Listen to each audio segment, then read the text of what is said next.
What's up guys, Mike here and welcome back to another brand new video here at JDMNYC. So I wanted to do a little port run video today, which didn't work out because as you guys saw, the port parking lot is essentially empty.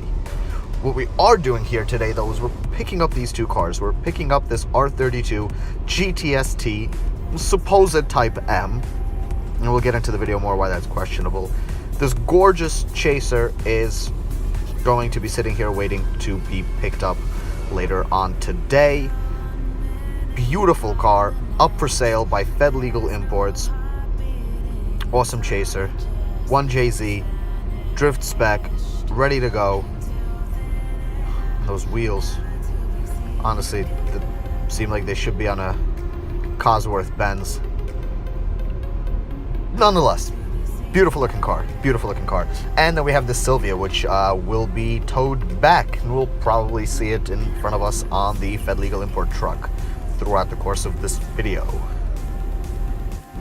And speaking of this Sylvia, a couple things that I want to point out on this thing. Apart from its beautiful dark green color, that was probably the first time that I'm seeing it, this car has almost 300,000 kilometers on it. Yeah. And we have the star of today's actual video. This Skyline GTS-T R32, again, supposed Type M. So we do happen to have the Type M brakes on here, which you can tell by the fact that they have Nissan written on them. The regular Skyline brakes do not. 4-piston front, dual piston rear brakes. But we don't have the Type M aero. And we don't have that splitter that should be dropping down in the front. So we'll have to take a look at that. What we do have is awesome JDM stickers, and I love JDM stickers. And an interior that is, well, pretty much the same as we saw in the GTS-25 that we did a couple of videos back. Not much different. Actually, I don't think anything is different short of that little button over there that nobody really knows what it does. Huh. And it's freezing.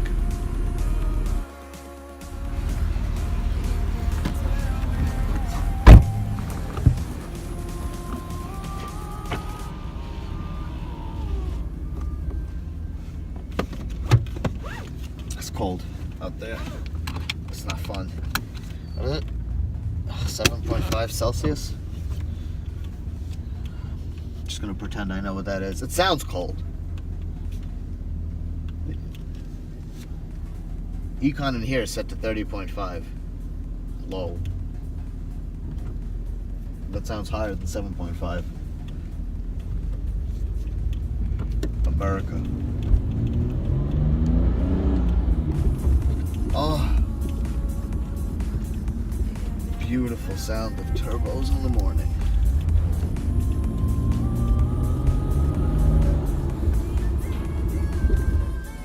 Think we have any windshield washers in here? Holy crap.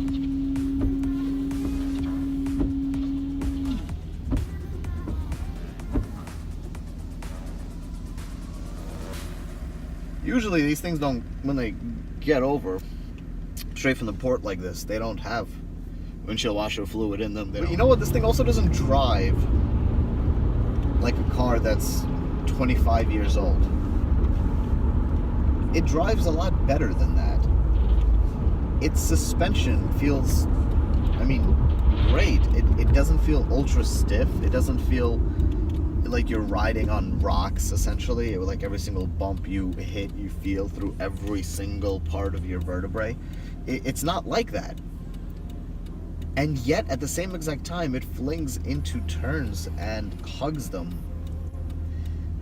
I guess in a way it's very similar to the GTS-25 that we did in the other video. It's the same body, it's very close to the same car, it just has an entirely different motor. This also was supposed to be a Type M. I'm honestly not sure it is.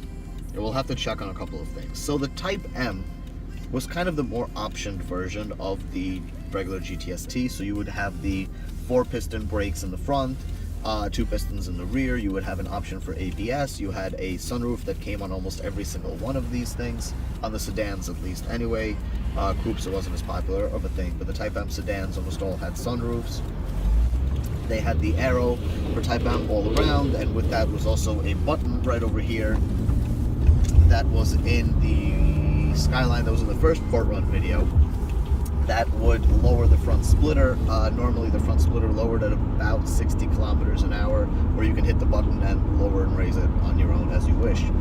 This car doesn't have that, so it's kind of iffy. It doesn't have the 16-inch upgraded wheels that the Type M came with. It does have aftermarket wheels on it, 15-inch however, so maybe they did go down in size when they bought the aftermarket wheels. Not really sure.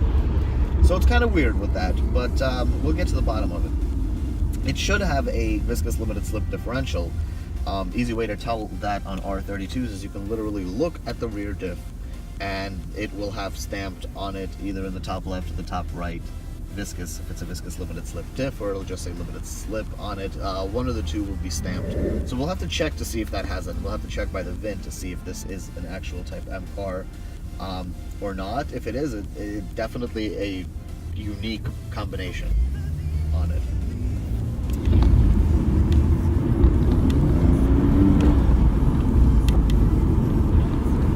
JDM power! Hope I got my accent right. Somebody's gonna yell at me in the comments. I already know it. I already know it.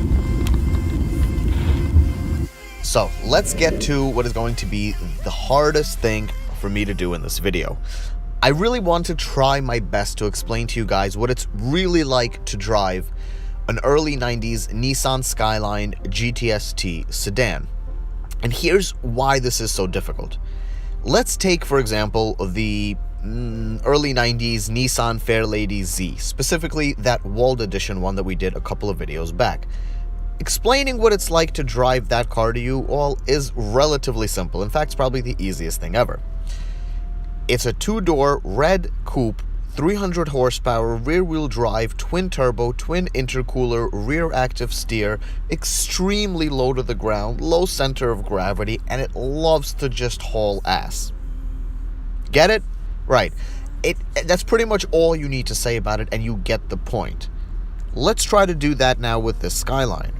So, guys, we have an early 90s Nissan Skyline sedan, 4 doors, automatic transmission, 2-liter motor. It is an inline 6, but only 2 liters. It does have a turbo, and it puts out right around 215 horsepower.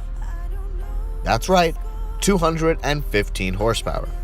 So go ahead, tell me how ecstatic you are to drive this car, like right now.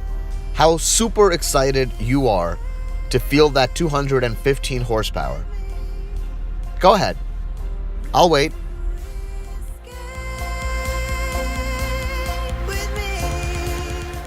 See, this is the problem with these 90s Nissan Skyline sedans. The spec sheets on them aren't really exciting, and when you go down the spec sheet, you don't think this is going to be anything fun to drive. Right up until the point that you realize this car weighs almost 300 pounds less than a Z32.